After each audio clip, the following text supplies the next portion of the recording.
So PSY-COM is all about accessing and managing emotional states throughout the entire spectrum of a violent incident. Jo, takže ten PSY-COM je o tom opravdu umět naladit ten správný stav, kontrolovat ten správný stav během všech stádií boje, kdy se to může měnit. So before the violent event, pre-fight. No, takže podíváme se na předkonflikt. During the violent event, in fight. No a během boje, after the violent event, a samozřejmě i po něm. post-fight. Yeah? So now I want you again to interact with me. I'm going to ask you, I want you to imagine that you had a game character. Představte si, že máte nějakou postavu ze hry. Something like Call of Duty. Now, as you play the game and you accumulate more points, you get more money, right? Takže hrajete hru, dostáváte se na vyšší levely, dostáváte body nebo peníze. With more money, you can buy better armor, bigger weapons. Dostáváte lepší vybavení, lepší zbraně. Greater firepower, big bullets, my goodness, yeah? Understand? Já to rozumíme, postupujete během té hry, získáváte lepší. Well, these are physical attributes. A co ohledně fyzických I atributů? want to ask you, what emotional or psychological attributes do you think you would need before the fight began? Jo, takže tak kdybyste měli dostávat i nějaké jako psychologické dovednosti jako ta postava, jaký by to byly, jaký by to měly být před bojem. So I'll start you off. First, you would need awareness. První měla by to být pozornost. A high level of observation so that you can spot threat recognition. Jo, vysoká úroveň pozornosti, abyste si té hrozby všimli dřív. Because it doesn't matter how fucking skilled you are, Je celkem jedno, jak moc jste zkušení, what weapons you carry, co za zbraně nosíte. if you don't see it coming, you can't deal with it. Jestli neuvidíte tu hrozbu dopředu, nemáte s ní vůbec, nemáte šanci ji řešit. So the first thing you need would be a high level of observation, awareness and threat První recognition. schopnost, kterou byste mohli navýšit, by byla opravdu úroveň jako pozornosti. What other attributes would be useful? Concentration. Great, concentration. Good. Koncentrace. What else? Confidence. Yes, confidence. Jo, sebedůvěra. What about your emotional state? Where do you think it should be? Co váš emoční stav předtím? Calm. Or what? Calm. Calm. Jo, měli byste být klidní. Really good. Calm, cool head. You need a cool head. Jo, Calm, confident, and alert. klidnou hlavu, sebedůvěru a byli jste soustředění. Somebody said confidence, right? Yeah. Confidence in your ability. Jo, důvěru ve své schopnosti. Would this be useful? Bylo by to užitečný? Fuck yes, it would be useful. Understand that this is a hypothetical character for a game that you are creating. So use your imagination. You can give him whatever the fuck you want. Jo, použijte vaši představu, dejte mu vlastnost, jakou chcete. What about willingness to take part? Co takhle Think you need that? chuť se zúčastnit. Yes or no? Yes. Willingness.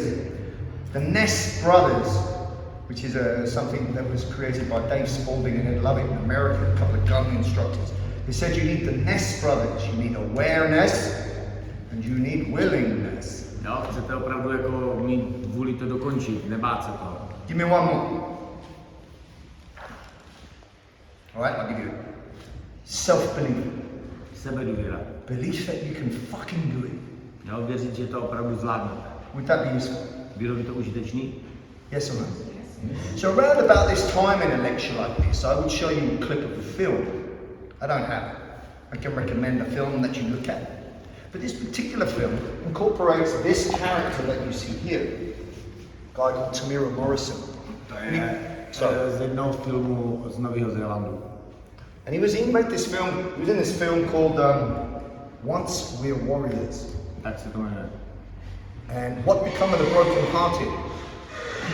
And he plays this Polynesian New Zealand Maori, Jo, byla to tak z komunity Maurů z Nového Zélandu. Tamira Morrison, no relation. And he is just the epitome of bad motherfucker. A on je přesně ta ukázka toho tvrdáka.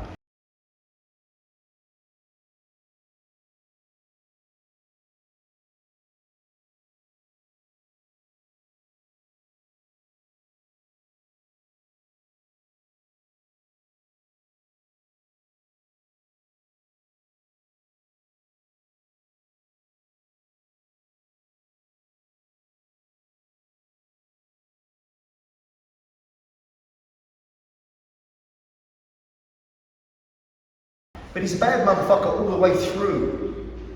You know, he's a nasty man. He beats his wife. Je to opravdu ten nebezpečný muž, který svou ženu bije a tak dál. Beats his wife, beats his children, beats his friends. Já jsem mladí koho potkal. Beats anyone. Anyone, don't matter who you are, how many you are. And he's highly fucking skilled.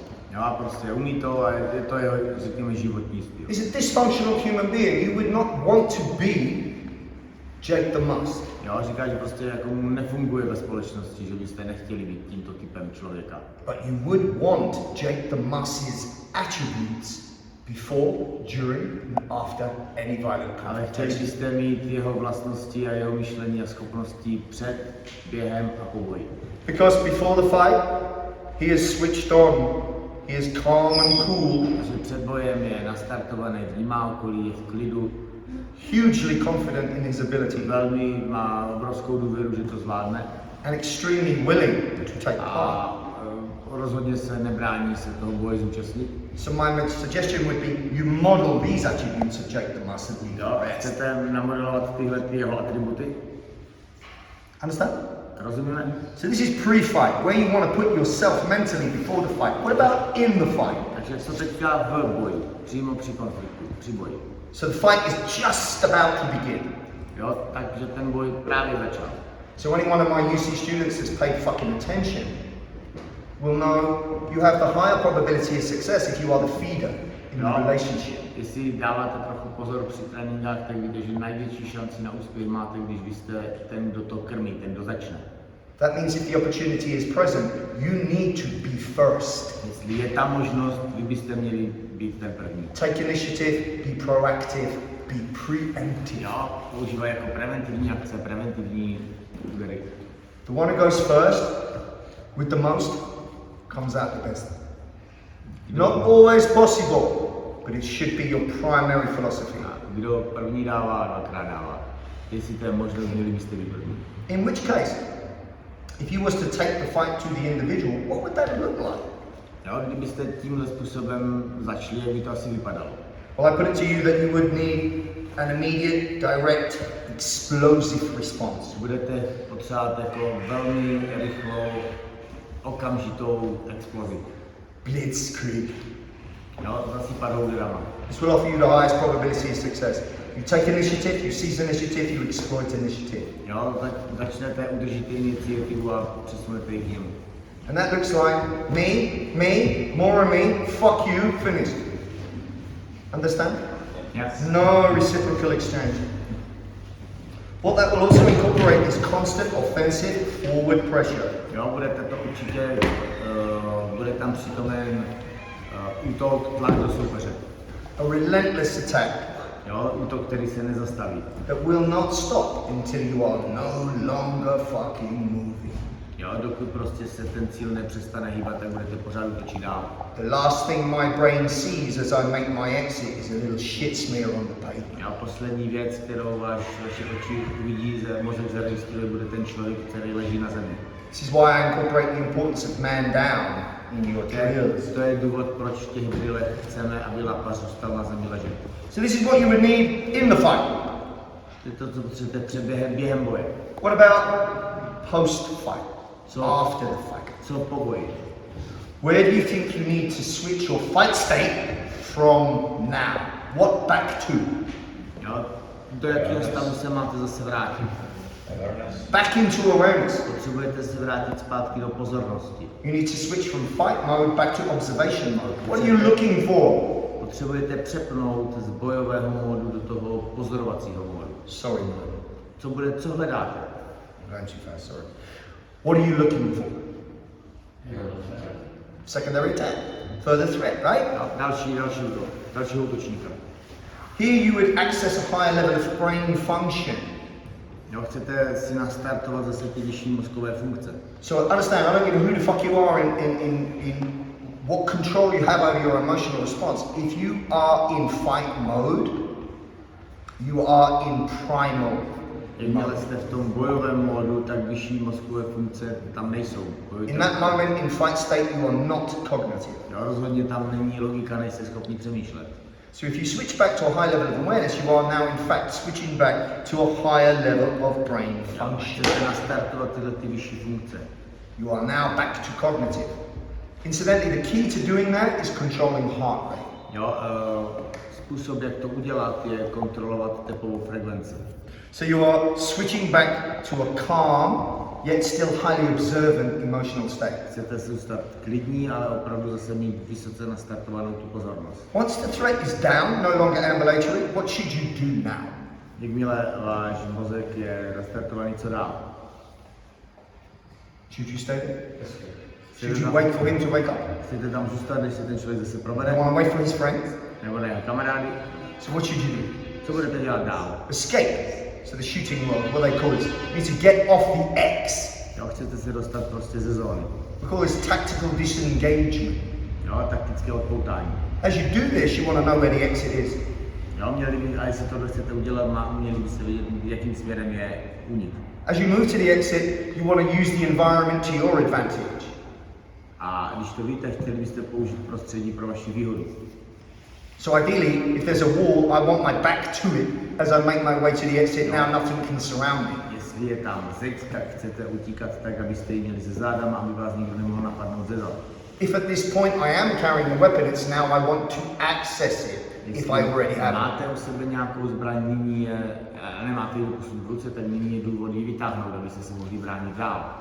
From the moment this encounter begins to the moment it ends, I want to place myself in a better and better and better position towards winning. V zásadě celou dobu, jak konflikt probíhá, se snažíte sami sebe dostávat do lepších a lepších pozic. So if I blitzkrieg you and you're down, now and I have a weapon, I'm going to access it or pick one up. Jo, takže jakmile třeba na někoho zaútočíte, položíte ho na zem, vaše další jednání by mělo spočívat v tom, že se snažíte dostat zbraň do ruky. Now if somebody else comes or somebody comes with a weapon, I have immediately evened the level. Jo, takže jestli by tam byl někdo další ozbrojený, tak by aspoň se dorovnali úroveň. It's necessary as you disengage from contact that you actively turn your head Jo, as you scan. jakmile se dostanete mimo ten aktuální zónu konfliktu, je důležité opravdu začít dívat kolem a začít vnímat okolí, rozhlídnout se pořádně. So if you're looking for a secondary threat, why do you think you need to actively turn your head as you scan? Když hledáte toho dalšího útočníka, proč si myslíte, že je důležité aktivně se rozhlížet a hýbat hlavou? Anyone? You are turning your head to break tunnel vision. Jo, chcete si zrušit tunelové vidění, protože vaše hlava se bude dívat opravdu, kdybyste si dívali jenom do uličky a soustředila se na ten konflikt, tak je chcete rozhýbat a vnímat periferně.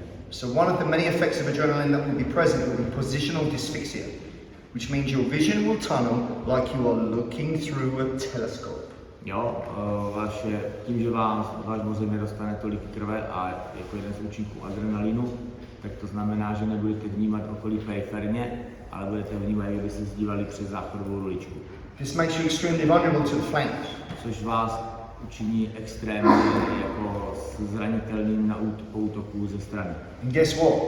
Criminal knows that. A všichni útočníci tohle vědí.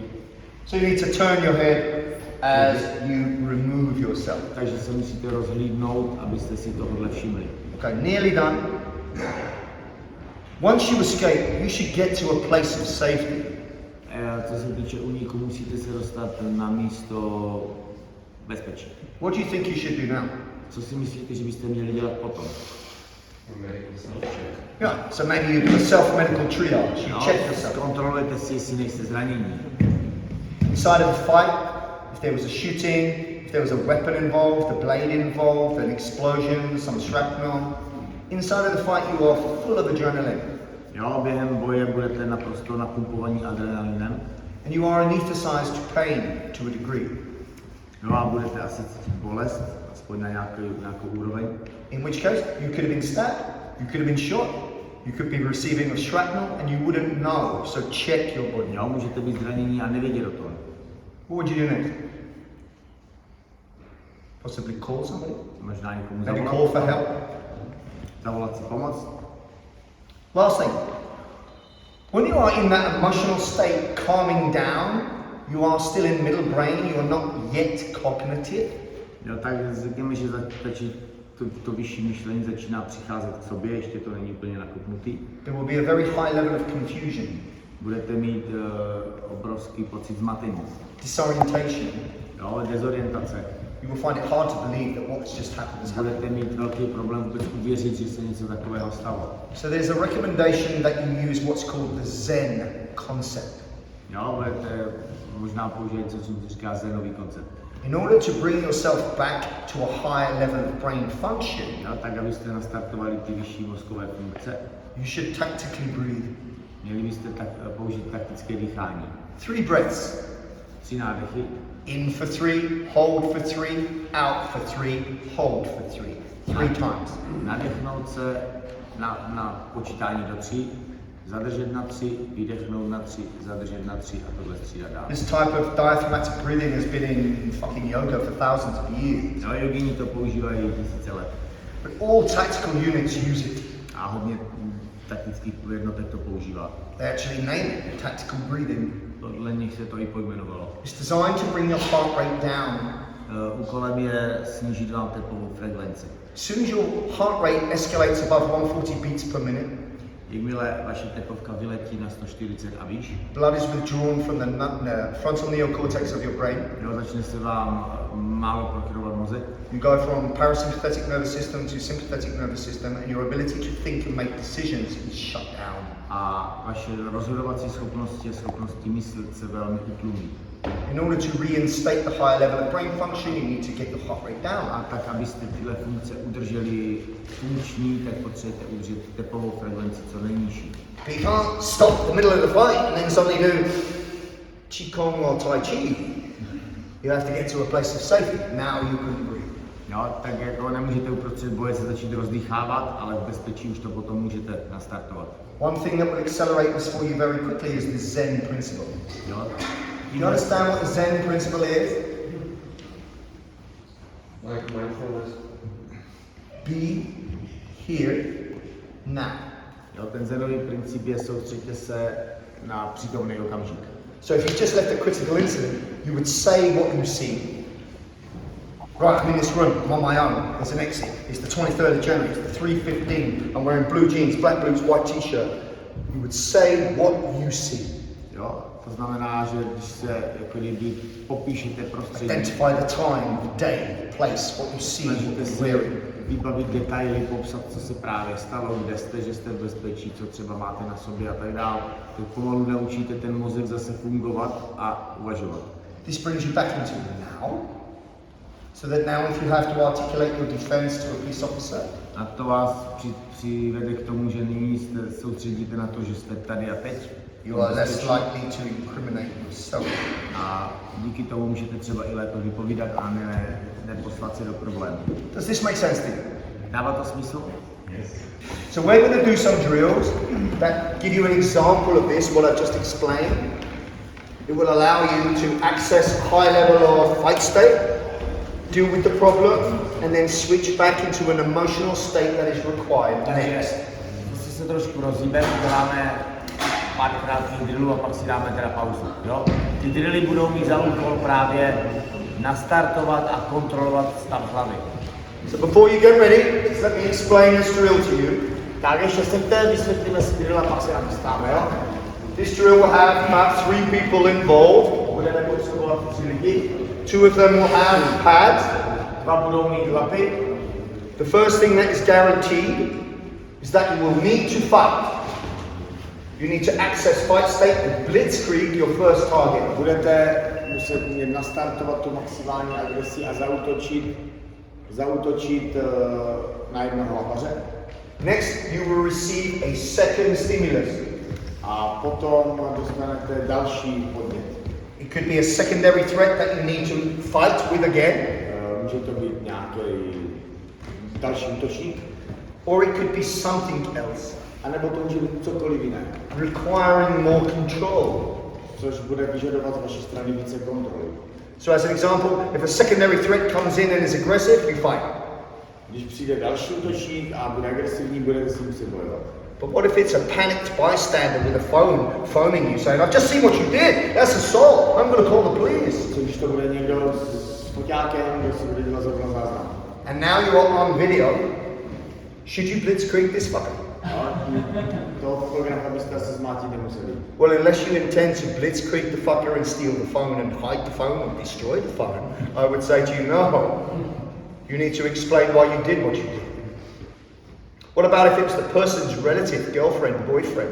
Co když je to nějaký váš příbuzný nebo jeho příbuzný? Coming in and going, oh my God, what have you done to my son? Should you kick living fuck out of this person? No, tak na tohle člověka nemůžete být. Of course you should. No. You will need to control your emotional response. Já potřebujete kontrolovat vaši emoční odpověď na tuhle situaci. What if it's a plainclothes police officer and he shows you ID? Jo, co když je to už policista zasahující na místě a ukazuje vám znak? Now understand, I am giving you this module and this physical dynamic based on the premise that you are a good person. No, budeme uvažovat, že jste v pozici jako slušného člověka. So if you could have avoided or de-escalated, you would have. Takže kdyby tomu se šlo vyhnout a šlo to uklidnit, uděláte to. If you could have escaped or mitigated, you would have. Kdyby to šlo udělat, tak se to zařídí. But it's not that. You're a cornered animal and now you must fight. Jo, prostě nemáte jinou možnost než tuhletu a budete muset bojovat. In which case, fight until there's nothing left to fight about. To znamená, že budete muset bojovat, dokud bude vůbec důvod bojovat. Control what you do next. Ale musíte kontrolovat, co se bude dít dál. Does that make sense? Dává to smysl? You guys got a physical example for me?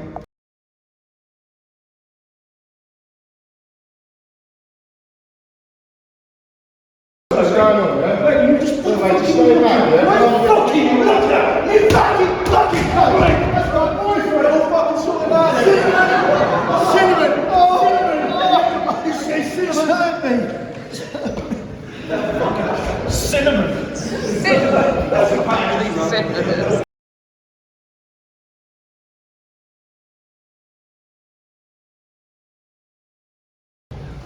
Okay. Couple of points on this drill. Pár bodů k tomuhle drillu. If everybody does this drill all together at the same time, all that you hear is aggression. Když to budete dělat všichni zároveň, bude tak jenom agrese. All that you hear is carnage. Jo, všechno tady je prostě agresivní, slyšíte ji ze všech stran. So it's very difficult to decipher what is going on in the moment. Takže je velmi těžký se rozhodnout vlastně, co se hraje, když to tady celý řve. Because of time, everybody had to do the drill together. Jo, protože děláte všichni zároveň. So it was more challenging for you. Take the idea, take the concept of what you just did away. So for example, you can take it away and use it in class. The way you should use it is one group goes at a time. Jo, takže když je na to čas a místo a tak dále, tak je lepší, aby to každá skupina dělala zvlášť. As an instructor, you have resources at your disposal that allow you to elicit stress in your student. Jo, tohle je jeden ze způsobů, který jako instruktor můžete trošku přinést stresu do vašim studentům. You can add pain, fatigue, confusion, disorientation. Můžete přidat bolest, únavu, dezorientaci. Best way to add adrenaline Ten nejlepší způsob přidat adrenalin is peer pressure. je tlak publika. So I would have you do the drill with your 4 people first in front of everybody. To znamená, že bych vybral třeba první čtveřici a nechal vás to dělat hned na poprvé přede všema. Now peer pressure dictates that you need to perform well. Jo, to znamená, že abyste se chtěli před tím publikem ukázat správně. This will elicit adrenaline. To by vám samozřejmě zvyšlo adrenalin. Your subconscious brain does not know the difference between real, simulated, or visualized intently. Vaše podvědomí úplně nerozezná rozdíl, jestli je to hrané, jestli je to skutečné, jestli jste si to jenom představili. As long as the experience elicits an increased heart rate and adrenaline. Dokud ten zážitek vám zvýší teplovku a vypalaví adrenalin. You can elicit adrenaline and increased heart rate from visualization. Můžete si pomocí vizualizace zvednout adrenalin. You can do it from scenario training. Můžete to dělat nácviku scénářů. And you certainly get it from the real event. Samozřejmě získáte během skutečné události. Your subconscious brain cannot decipher the difference as long as it elicits an emotional response. Jo, samozřejmě vaše podvědomí nerozezná až tak, jestli to reálné, dokud tam bude správná emoční odezva. In which case now your subconscious brain has had an experience. To znamená, že nyní máte jako zkušenost. To a degree, it has been here. Jo, do nějaké úrovně prostě to každýho něco naučil. Do you understand this? Rozumíme? Okay, so also when you do these kind of drills, it's important that you understand as an instructor that when you blow the whistle, which you need for a drill like this, you need an auditory cue that says stop. A jako instruktor budete potřebovat mít něco, čím je opravdu všichni zastavíte, pišťalka je na to nejlepší. Whistle is better than shouting. Lepší, než když na ně budete řvát, když tady řve celá tělocvična už. You will notice that it takes time for your class to settle. Všimněte si, pro takovým drillu to chce nějaký čas, než se ta skupina celá uklidní. As the instructor, it is your responsibility for the entire class state management. Jo, a je naším úkolem počkat, zajistit, až ta celá skupina zase dostane svoji hlavu a svoje chování pod kontrolu. It is your responsibility for every student's emotional state management. Jo, váš úkol je zařídit, aby všichni byli ve stavu, že vás zase začnou poslouchat. So you notice that when he shouted stop, many of you were still excited, still elevated, still talking, etc. You need to wait until everybody is on an even keel, the heart rate has come down, before you teach your next thing. Jo, protože začít okamžitě vyučovat další věc, vás bude slyšet stejně na polovina lidí, to znamená, musíte je přivést zpátky k pozornosti. Otherwise, you are talking to half of your class, and the other half completely missed what you said. You understand? Any questions? Good. Right, I'm going to take a break, and then I'm going to give you one more brief lecture on the effects of adrenaline, and a couple of drills for you to finish. Okay? Any questions? No? Tak dáme si asi 4 hodiny pauzu. Dneska je to kratší, tak jak to nenatahujeme, tak si jdete něco malého a budeme pokračovat. So I've given you an introduction to what PSY-COM is. Hopefully you take something from it. Okay? Good? Okay? Have a break.